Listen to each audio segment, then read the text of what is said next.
ជំរាបសួរនិងសូមគោរពដល់ពុកម៉ែបងប្អូនទាំងអស់គ្នាដែលចូលមកកាន់ Channel របស់ Admin ដើម្បីទស្សនាវីដេអូតម្រុយឆ្នោតខ្មែរសម្រាប់ថ្ងៃទី30 ខែ3 ឆ្នាំ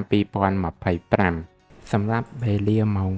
1 ម៉ោង3និងម៉ោង6ដូច្នេះកុំបង្អង់យូរសូមពុកម៉ែបងប្អូនកលេចមកមើលតម្រុយ2លេខ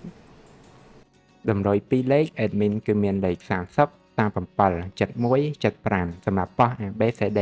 បន្តមកគឺខ្ទង់ O ខ្ទង់ O Admin គឺ O នៅខ្ទង់30និងខ្ទង់7សម្រាប់ប៉ោះ ABCD ដូចគ្នាបន្តមកគឺលេខពិសេ